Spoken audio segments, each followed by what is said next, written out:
कभी कभी इंसान की जिंदगी इतनी उलझ जाती है कि वो अपने आप से दूर हो जाता है, और कभी कभी एक छोटा सा कदम पूरी जिंदगी का रास्ता बदल देता है।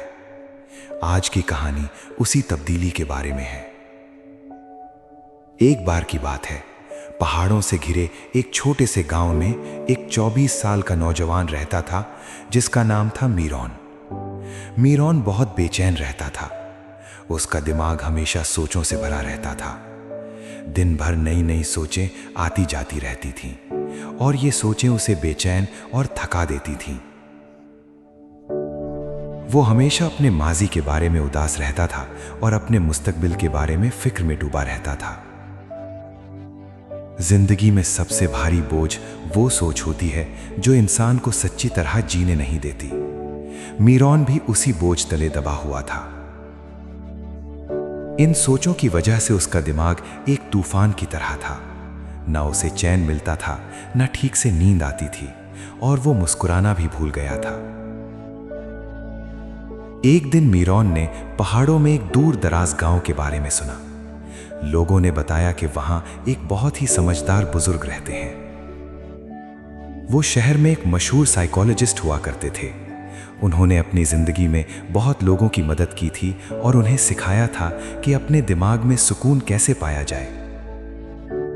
अब वो बुढ़ापे में पहुंच गए थे।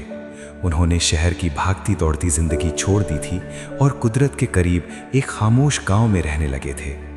कभी कभी वो मिलने आने वाले लोगों को नसीहत देते थे। मीरॉन के अंदर उम्मीद और दिलचस्पी जाग उठी। उसने फैसला किया कि उसे जरूर उस बुजुर्ग से मिलना चाहिए। उसने सोचा, शायद ये समझदार बाबा मुझे सुकून ढूंढने में मदद कर सके। कभी कभी उम्मीद की एक छोटी सी लौ अंधेरे कमरे को रोशन कर देती है। वो रोशनी मीरॉन के अंदर भी जाग उठी थी। काफी दिनों के लंबे और थका देने वाले सफर के बाद मीरॉन पहाड़ों वाले गांव में पहुंच गया। जब वो पहुंचा, उसने देखा एक छोटा सा घर जो हरियाली से ढका हुआ था। घर के बाहर वो बुजुर्ग चैन से बैठे हुए थे। उनकी आंखें बंद थीं और वो बहुत सुकून में लगते थे। मीरॉन उनके पास गया और धीरे से बोला, दादाजी, मेरा दिमाग बहुत बेचैन रहता है। मैं सोचना बंद नहीं कर सकता। मुझे अपने दिल में सुकून चाहिए। क्या आप मेरी मदद कर सकते हैं? बुजुर्ग ने धीरे से आंखें खोली और मुस्कुराए। उन्होंने कहा, तो तुम सुकून ढूंढने आए हो? मेरे साथ आओ, मैं तुम्हें एक छोटा सा काम दूंगा। वो मीरॉन को अपने छोटे से आंगन में ले गए।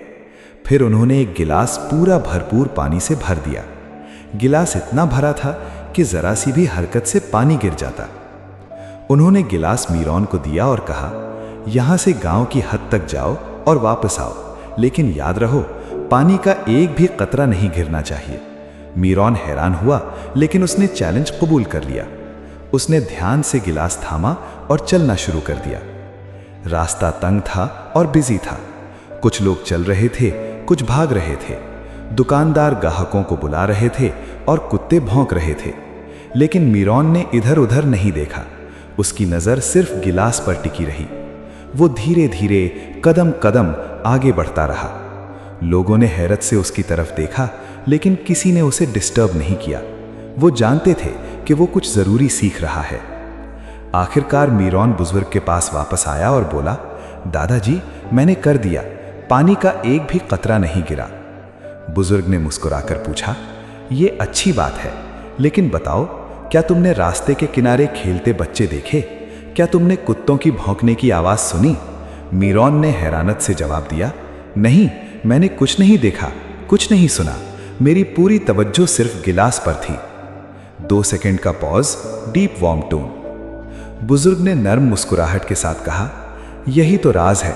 जब दिमाग सिर्फ एक काम के बारे में सोचता रहता है तो ना डर होता है, ना कंफ्यूजन, ना फालतू सोचें, और ना ही लोगों की बातें सुनाई देती हैं। तुम सिर्फ पानी के गिलास पर फोकस कर रहे थे। उस वक्त तुम ना माजी में थे, ना मुस्तकबिल की फिक्र में। तुम सिर्फ इस एक लम्हे में थे। अगर तुम अपना मकसद भी इस पानी के गिलास की तरह बना लो तो तुम्हें कामयाब होने से कोई नहीं रोक सकता। याद रहो मेरे बच्चे, जिंदगी वो नहीं जो हो चुकी है, ना वो जो आने वाली है। जिंदगी सिर्फ ये है जो तुम अभी कर रहे हो। कल क्या होगा उसे मत सोचो। तुम सिर्फ पानी के गिलास की तरह अपने मकसद पर फोकस करो। तुम्हारा दिल हमेशा पुरसुकून रहेगा। धीरे धीरे मीरॉन समझने लगा, यही वो सुकून था जो वो ढूंढता फिर रहा था। सुकून बाहर नहीं मिलता, वो अंदर ही होता है, जब इंसान इसी लम्हे में जिंदगी को महसूस करना सीख ले।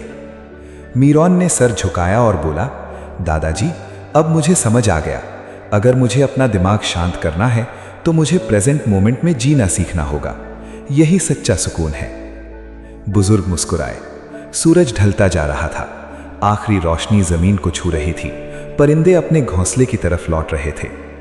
मीरॉन घर की तरफ वापस चला, लेकिन अब वो बेचैन नौजवान नहीं रहा था जो पहले था। वो बदल गया था। अब वो अपने अंदर सुकून लेकर चलता था, क्योंकि उसने सीख लिया था कि दिमाग को कैसे खामोश किया जाए। अगर तुम भी मीरॉन की तरह अपनी जिंदगी में तूफानों से गुजर रहे हो तो याद रखना, सुकून दूर नहीं है, वो पहले से ही तुम्हारे अंदर मौजूद है। अगर ये कहानी अच्छी लगी तो इसे लाइक करो, शेयर करो और चैनल को सब्सक्राइब करना मत भूलना, क्योंकि हम हर रोज तुम्हारे लिए एक नई रोशनी, एक नया सबक और एक नई कहानी लाते हैं। अगली कहानी तक खुश रहो, सुकून में रहो।